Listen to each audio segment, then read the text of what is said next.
such deep concepts, but the truth of the matter is very often we find that the deepest things are the simplest things. And what I'm going to share with you tonight is really just, in my mind, the essence of living.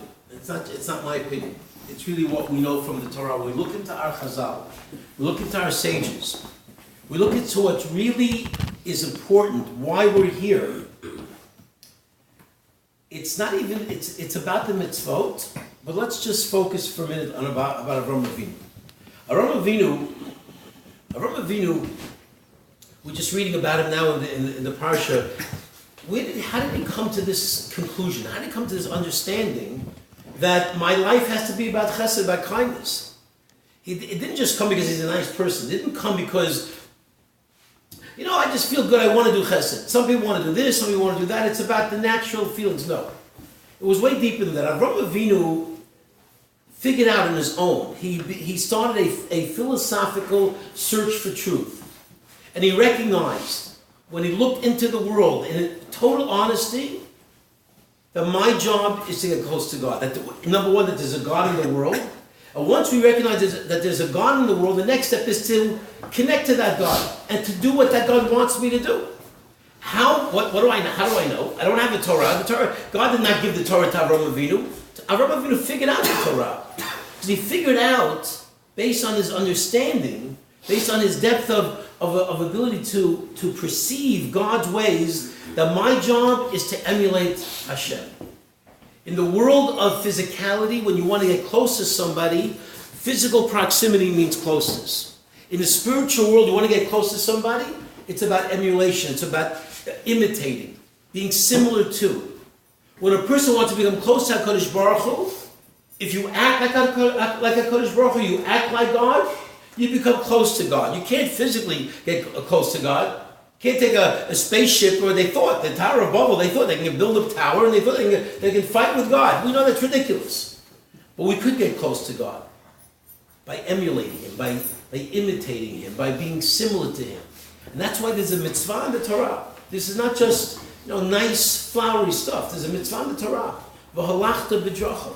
It's one of the Taryag mitzvot, one of the 613 commandments, is to follow HaKadosh Baruch Hu's ways. So to look at HaKadosh Baruch Hu, to see what He does, how does He run His world, and to follow that.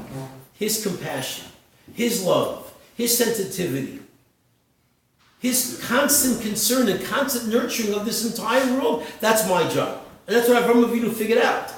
So even before we got to Torah, there's a more fundamental, more basic concept of wanting to get close to God. And that's why it's a very interesting Rambam. The Rambam says, in the laws of Purim, when you have extra money, you got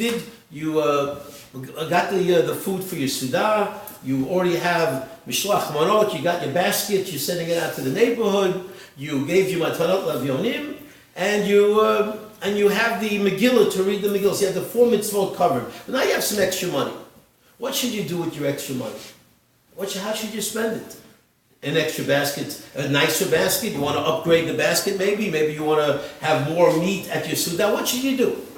Says the Rambam, if you have extra money, you give it to the poor people. And the Rambam says the reason why is because the whole purpose of Purim is to be happy. You're never happier than when you lift up somebody else and you pick up the downtrodden.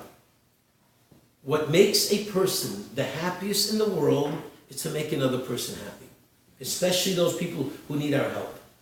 Therefore, he says, you have to if you have extra money, give it to poor people. And he says, and the reason why you're the happiest is because that's the way that God runs His world. And he quotes a pasuk. He says, he quotes a pasuk that God takes care of all the aniyim and all the almanot and all the poor people. God worries about them. So when you take care of them, you're acting in a way you're similar to HaKadosh Baruch Hu. And therefore you're close to Him. So Avraham Avinu's vision wasn't just about this idea of chesed. It was really even more than that. God does chesed all day. That's why Olam Chesed Yibana, the whole world is predicated on chesed. But it really goes beyond that. It's about being this Adam HaSholem, this complete person, of becoming godly, coming close to HaKadosh Baruch Hu. And I know these sound like very, very lofty, difficult concepts. But I tell you honestly, this is what life is about. And when you wake up every single morning and you realize, wow, he says it like the Chavetz Chaim says, he says I go out against my enemy. What's my enemy? The Chavetz Chaim says that when the pasuk in the Torah says, when you go out against your enemy and you do your battle, the Chavetz Chaim says that's every single day. Every single day you have demons. We all have demons we have to fight. And our job is to step by step, slowly but surely, defeat those demons. And those demons are not necessarily the billboards out there or the TV shows or the technology. Those are all, yes, they're all problematic. And we could talk about technology and the Yetzer Hara and all the other issues. There's a lot to talk about. But the biggest challenge and the greatest battle is right here. It's right here in our hearts. We don't have to go outside for it. And that's the beauty, the beauty and the excitement of every single day when we have the Torah's view of the world.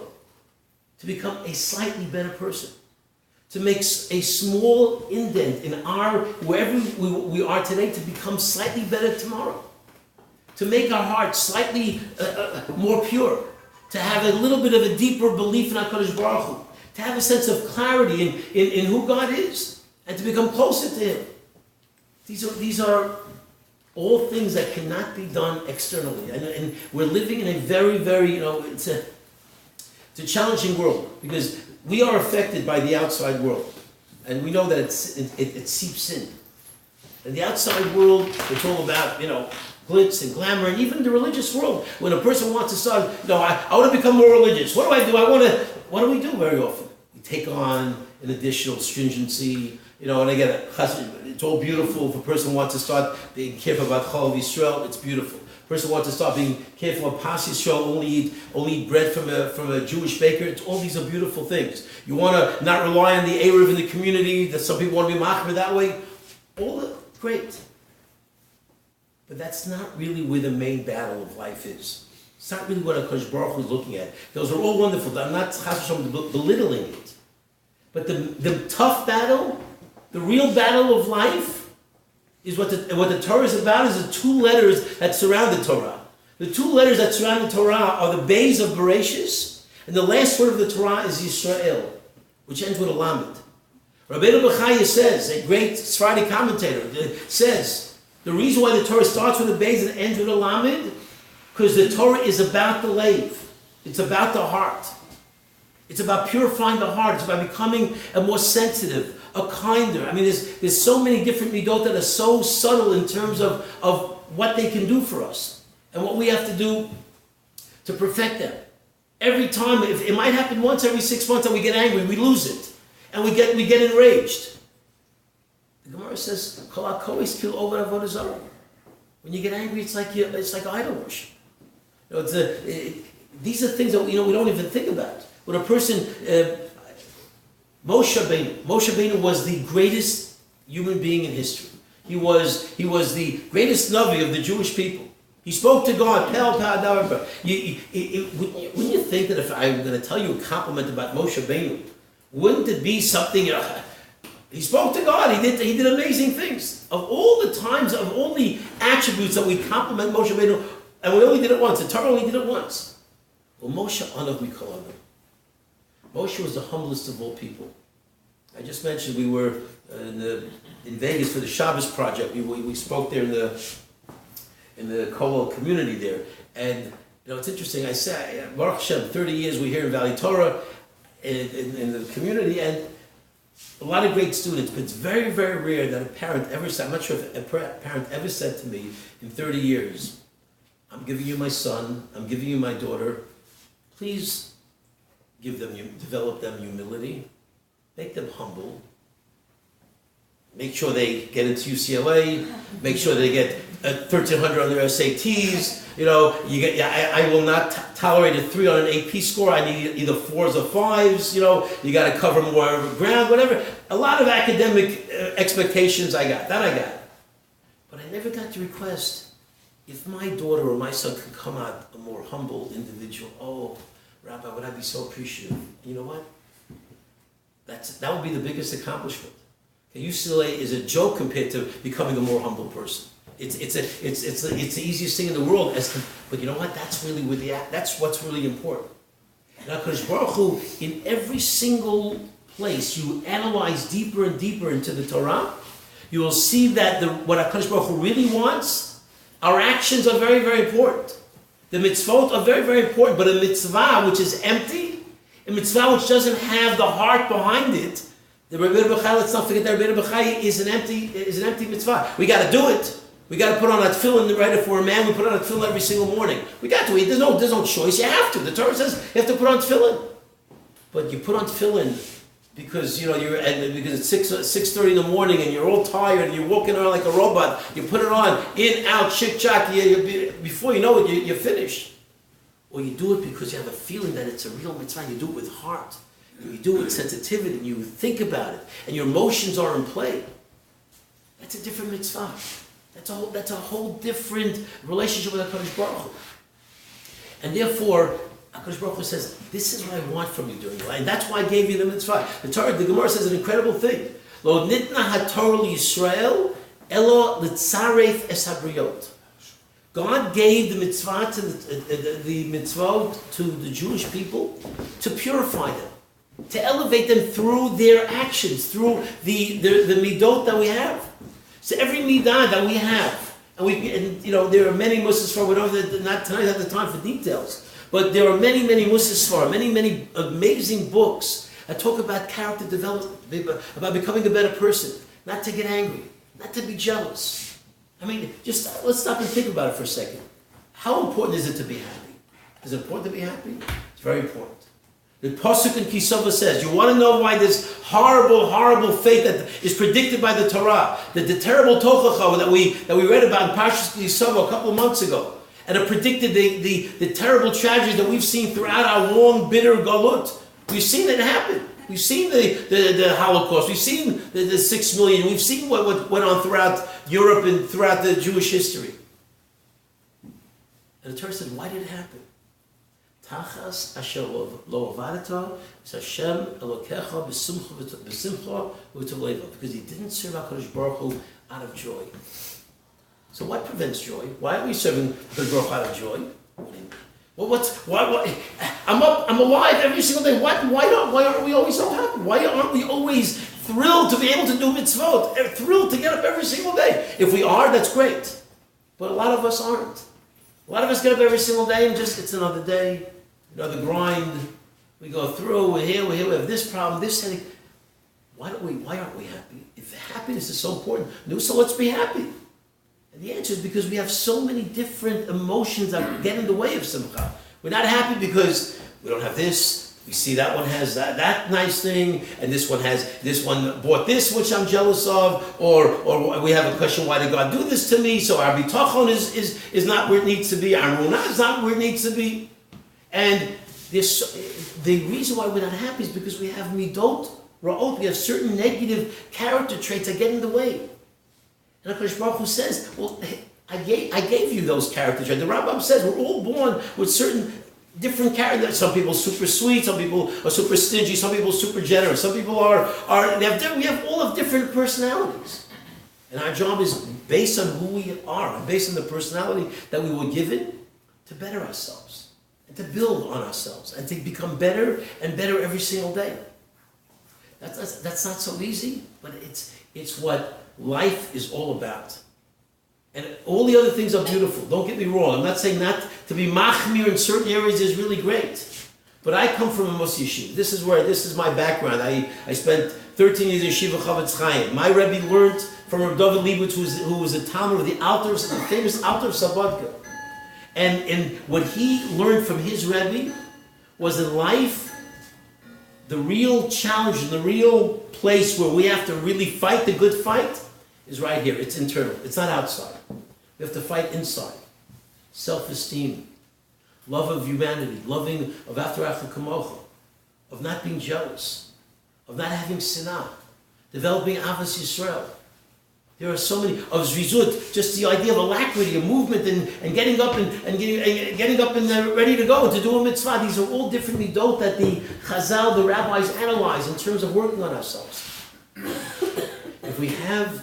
if we're properly calibrated, it's like a perfect watch, a Swiss watch lahavdil, where it's all perfectly. If our neshama if we worked on ourselves and improved ourselves, we would start finding that life is very different.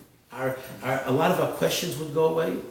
Rabbi Chanan Wasserman was one of the great Rosh Yeshivas of about 100 years ago, 75 years ago, and he asked a very, very interesting question. And he said, I don't understand. He says, a girl 12 years old, bat mitzvah. A boy 13 years old, bar mitzvah. You make a simcha, baruch Shema, everything is good. You make a mazel tov.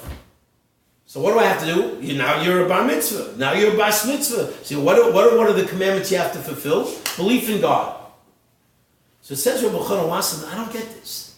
Aristotle is walking all around the planet trying to figure out if there's a God in the world. You got Nietzsche and Kierkegaard and Plato and all these philosophers, all these big minds are walking around the whole world trying to figure out, is there a God in the world? And a lot of them couldn't figure it out till the very end. And a 13-year-old boy and a 12-year-old girl become Jewish, fully Jewish people, and right away believe in God. What? It's a robot? What am I? But I have to figure it out. How can you make me believe in God? How does it happen? He says something very, very important, very, very fundamental principle in life. He says, yeah, I can ask you to believe in God, because you walk outside, you take a sweet person, 13-year-old boy, 12-year-old girl, not too many complications, not too many issues, not too many egos, not too many things going on in their lives, and you say, look at the world. Look at humanity. Look at your eye. Look at your hands. Look at your body. Tell me, you got here by accident? Big bang? Out of nothing came something? He would be an honest person sees the truth. So how come so many people don't see it? Why do so many people not see it? And we're living in a world today, the whole liberal, movement of America. There's so many people that they're not seeing what's so obvious. In today's world, nothing is obvious. You wake up one day, you feel one way, you're this. The next day, you feel somebody, you're somebody else. Today, everything goes today. What's going on? And the answer is because you don't see straight, because you're not feeling straight. You're not thinking straight. You're not emotionally balanced. You have drives, you have desires, you have ego, and you have different things that get in your way. So Rabbi Chanan Wasserman explains, if you have a good, straight individual, they'll see the truth. You got a twisted, complicated person who's filled with different emotions and issues and rages and angers and jealousies and all these types of things, that person is going to be confused. So you can have a 160 IQ and it'd be a great genius. And you can walk around writing books, the biggest books in the world, and everyone's reading your books. It means you're smart. But it doesn't mean you see the truth. It doesn't mean you can recognize what's right in front of your face. You might not be able to see it because you're not in a good place. Because you're not seeing what you have to see. Because I don't want to see it. Because you're not being honest. MS is one of the most important midot. MS. It's sad in this world. Okay, you try to tell a teenager in school you're not allowed to cheat. Oh, what do you mean you can't cheat? It's very hard, very hard. What do you mean I needed to get ahead? Well, but MS, be straight. Look at the world for what it is. The minute you start rationalizing and twisting and turning, and you're not just twisting and turning whether or not you're going to cheat on a science test. You're twisting and turning everything about you. And that's why the whole idea of all these games that people play, unfortunately, with the government, with all the if a person's on MS, that means that their whole inside is on MS. So our lives and every single day that we live, Baruch Hashem, on this world, the gift that we have is that we can work on ourselves. One of the greatest people of the last 500 years was a person called the Vilna Gaon. And the Vilna Gaon, I would say, learned about 18 hours. They say he slept 2 hours a day. So 2 hours a day he slept, and he slept, I think, in 15-minute intervals throughout the day. And you have to eat a little bit. You have to maybe learn 20 hours a day. This man was not just a learner. He was a genius beyond all realms of geniuses. He knew what we can't even imagine. He only lived about 250 years ago. And his entire generation said the Vilna Gaon is a person who belongs in a different generation. So the Reb Chaim Volozhin, his great student, said, He's like the Rashba, maybe like the Ramban. That's what he said about the Vilna Gaon, which places him about a good 500 years earlier than everybody else in his generation. So here's a man who Torah was flowing through his veins in every respect. And he says, and he writes, in his Pirush on Mishlei, and in his commentary on Mishlei, he writes, he says, a person's purpose in life is to work on his character, on her character traits. Midot. Okay, perfect your midot. If a Jew is not doing that, his words are right there. You can look it up in the beginning of Mishlei. He says the words, if a Jew is not working on themselves, Lama li chayim. Lama li chayim, that's his words, exact words. Lama li chayim means, what do I need life for? What are we living for? If we're not improving, if we're not getting less jealous, if we're not getting more humble, if we're not getting less angry, if we're not more honest, if we're not seeing and having more emunah b'tochen HaKadosh Baruch Hu says, the Vilna Gaon, Lama li chayim, what do I need life for? What do you mean? When I saw these words many years ago, it struck me. The Vilna Gaon to say that? What do you mean, what do you need life for? You got Baba Kama and Baba Tzvi and Shabbos and Yevamos, you got all these Masechtas, you have all Chumash and all the Midrashim, and what do you do? He learned Torah all day. How can he say Lama li chayim when there's so much Torah to learn? You know what he was saying? Because you learn Torah, and you're not developing yourself as a person, as a Jew, in your midot, in your relationship with HaKadosh Baruch Hu, all that Torah, Lama li chayim. That's what he's saying. It's not my words. It sounds like a very, very big chiddush, but that's what he's saying. He's saying is that, why do I learn Torah? Why do I spend 20 hours a day learning Torah? Because when I learn Torah 20 hours a day for the Vilna Gaon's Torah, that makes him into a different person. If he learned Torah 20 hours a day and he was the same person he was when he started 20 years ago, then the Torah wouldn't be such a big deal. Why do we get so petrified when we're in the midst of a holy person? Walk into Chaim Kanievsky's home in Bnei Brak, he shall live and be well. Why do we all tremble? We tremble because his Torah got him to a different level. He's a different person. He's not just a person who's very learned. We can go visit some PhDs with guys that you say with 7 PhDs. They're also very learned. They're also very intelligent. No one asks a bracha from them. We go to Chaim Kanievsky and Bnei Brak to ask for a bracha. Why? Not just because of his brain power. Because he uses brain power to learn Torah, which made him into a different person. That's the beauty of Torah. And that's what Torah does. And that's what we have to do. That's not reserved for the special great people of the generation. We, each and every one of us, can do amazing things by ourselves. And every single day when we conquer that temptation to speak Lashon Hara, and we control ourselves, and we develop whatever the difficulty of the chesed, whatever we're doing, when we do it with purity, and it comes from the heart, then we've done amazing things. You know, the Rambam asks a very interesting question. He says, how come we have 613 mitzvot? Why 600? Yeah, that's a lot of mitzvot. Why 613? So it's a famous question, and the typical answer to the question is, what do you mean? The more mitzvot we have, the more schutim we have, the more chances we are to have wonderful merit to go into the next world. That's the typical answer. More mitzvot, more reward. It's a beautiful answer, and most Rishonim give that answer, but the Rambam does not give that answer. Listen to the Rambam's answer. The Rambam says, you want to know why we have so many mitzvot? Because if you have so many mitzvot, you might get one right. That's what he says. You might get one right. What does that mean? He says it. He explains. This is a Rambam at the end of Makot, in the Pirush HaMishnayos and Masechet Makot. So the last Rambam. He says like this. He says, because I gave you 613 commandments so that you might do one lishma, one with total purity, one with total conviction, total sincerity, and total dedication. And if you can do that, then he says that's your ticket to Olam Haba. HaKadosh Baruch Hu wants us to go to Olam Haba. He wants us to merit the world to come. He wants us to be able to bask, as the Mesilas Yesharim says, l'sanig al Hashem, to get the benefit of HaKadosh Baruch Hu's incredible kindness.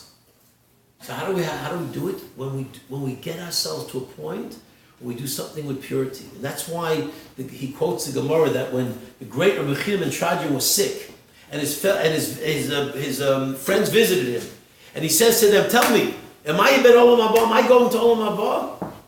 What kind of strange question for a person who was one of the Asar Harugei Malchus, one of the 10 martyrs that we read about in Yom Kippur and on Tisha B'Av.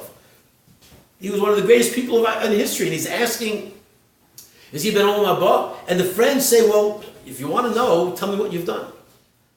The man teaches Torah and risks his life every single day. What do you mean, what have I done? And he says, and the Rambam says, well, because, teaching Torah publicly, is this L'Shem Shemaim? That you're here is L'Shem Shemaim. That I'm standing, can anybody say, I'm standing here with total purity?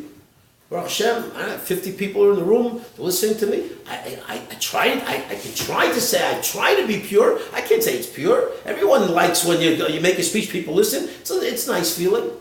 You can't say it's purity. You can't say it's Lishma. You can't say you did it from the depths of your heart for no other reason but to do a mitzvah. So he says, so this is what happened. I'll tell you what I did. And a couple of years ago, he says in the Gemara, he answers, you want to know what I did? I had certain money. It was Purim money, and I gave it, even though I could have kept some of it, I gave it all away. And I did it quietly. No one knew. He did an act of kindness, and no one knew. It was just private. He had no big dinners, no big glamour, no big lights. You did it. Yeah. Now you're going to Olam Haba. Which means... That means either you could be such a great person, but the only way you can really know for sure that you're doing things right is when you really have a test. When something comes up and it's only between you and HaKadosh Baruch Hu, and you and yourself, and you pass the test and you rise to the occasion, you do it right, and then you just punch your ticket. One mitzvah guarantees you Olam Haba, guarantees you that you go to the next world. And that's why. So if we think of it this way, if we look at life from this perspective, so what should we be doing? We should all be working on ourselves. It is critical, and it beats a lot of the medicine we take for blood pressure and for all types of anxiety. Sometimes we need it, but a lot of the anxiety we have, a lot of the pressures that we have, is because we're in a world. We're constantly competing. Who am I competing against? Why do I care what somebody else has? I remember the words from my Rebbe. No one can give you anything, and no one can take anything away from you. Everything you have is from HaKadosh Baruch Hu. So what are you worried about? You'll have, we say a bracha every single day, She'asali Kotzarki.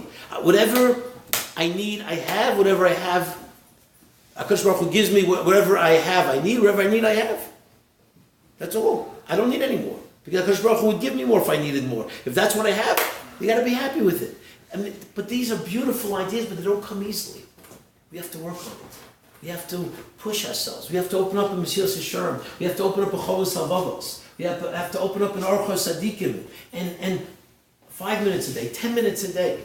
These things change our lives. There's nothing more significant that a person can do for themselves than to work on the Midot. To become slightly better. Just one last story with Rav Chaim Friedland, one of the great mashgichim of our generation. He passed away maybe 10, 15 years. He was a mashgiach in Panovich Yeshiva. He wrote this incredible group of Sfarim, Sifsei Chaim, incredible work on Mussar. He died, I think he died of cancer. He was very sick at the end of his life. He was very, very sick. And he went to the great Gadol Hador, Rav Lezer Shach, the Rosh Yeshiva of Panovich. And he said, I have, I think, maybe a week, 2 weeks left to live. Rebbe, what should I work on? What should I work on?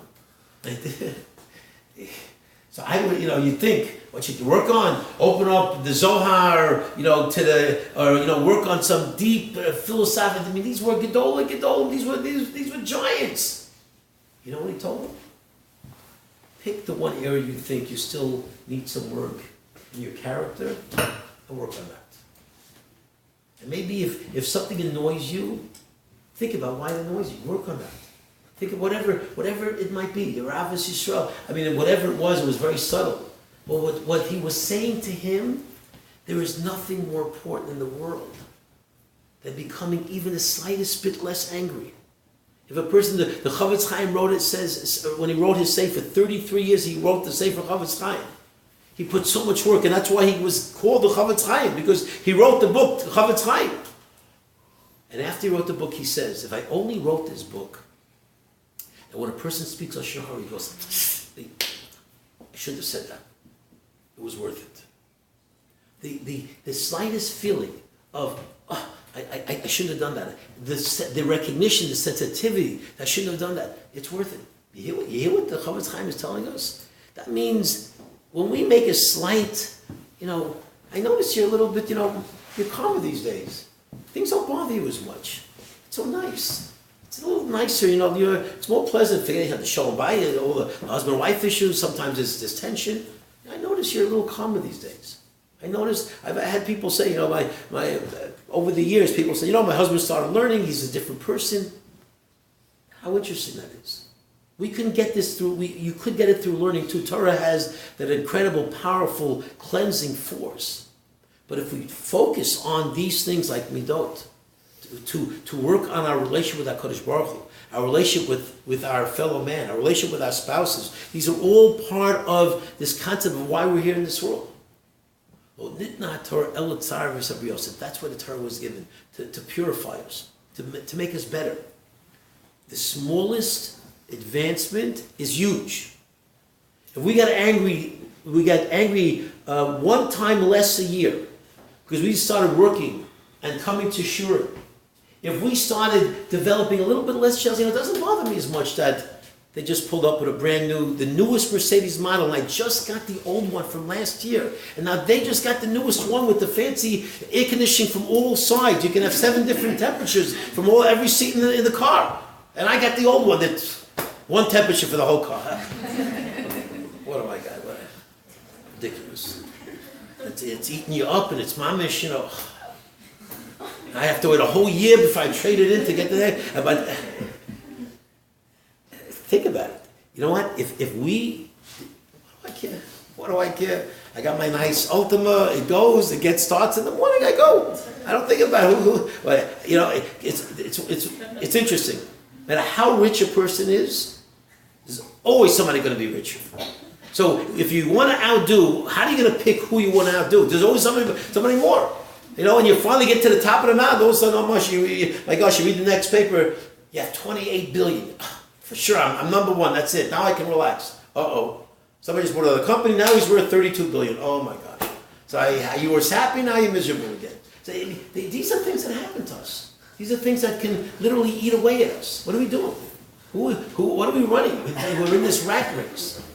If we can be a little calmer, a little more connected to HaKadosh Baruch Hu, a little less jealous, a little more loving, a little bit more ready to give. And sometimes it's tough.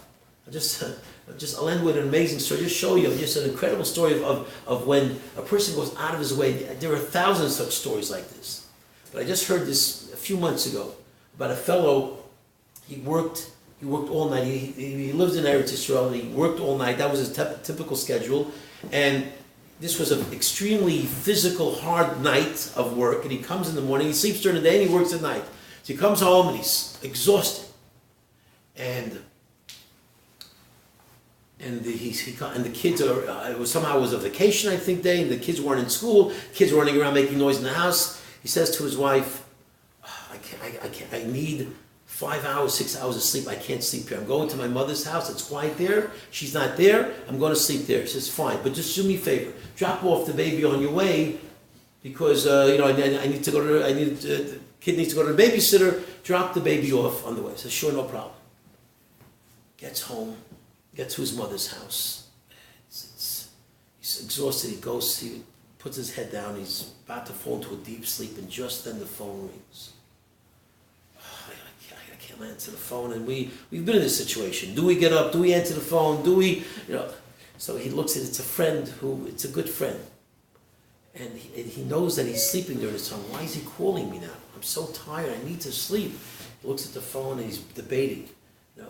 Literally these moments when we debate these things. Do I pick up? Do I get up? Don't I get up? Do I answer the door? Do I write the check out to the fellow at the door? Do I not write the check out? These moments, they seem like they're small little moments, but we don't know how important they are in Shemayim. And he decides to answer the phone. He says, I know you're tired, I know, but I'm stuck in a certain place, I need a medicine, I know it's crazy, but could you please go to the drugstore and get me this medicine? I can't leave where I am and I need this medicine. He could have said no. And he was debating again, I'm so tired, I can't, okay, I'll get you the medicine. I'll get you the medicine. So he gets out of his bed, puts on his jacket, goes downstairs, hot summer day in Eretz Yisrael, puts the car on, looks in the rearview mirror, and sees the baby in the car. And because he made that decision to go to that car, to put the Baruch Hashem, he saved the baby's life. And that's what happens when we do small things or big things. That little act, for us, we see it now because the baby's life was saved, Baruch Hashem. But in Shemayim, every small act that we do that seems so insignificant, in Shemayim is not insignificant at all. It could be the act that punches our ticket, guarantees Olam Haba. Yes, we have eternity. So, to be able to speak to a group that, Baruch Hashem, the fact that you're here says so much already about you, but the fact that you have leadership and you're part of a group and part of the possibility of developing a plan of action where you can work on this on a regular basis, where you take a few midot and you go through a sefer, you hear Chazal, and serious working on becoming a better Jew. There is no greater gift we can give our lives and the lives of the people around us than to work on our character. To slowly but surely, step by step, in a very slow, systematic way, become better Jews.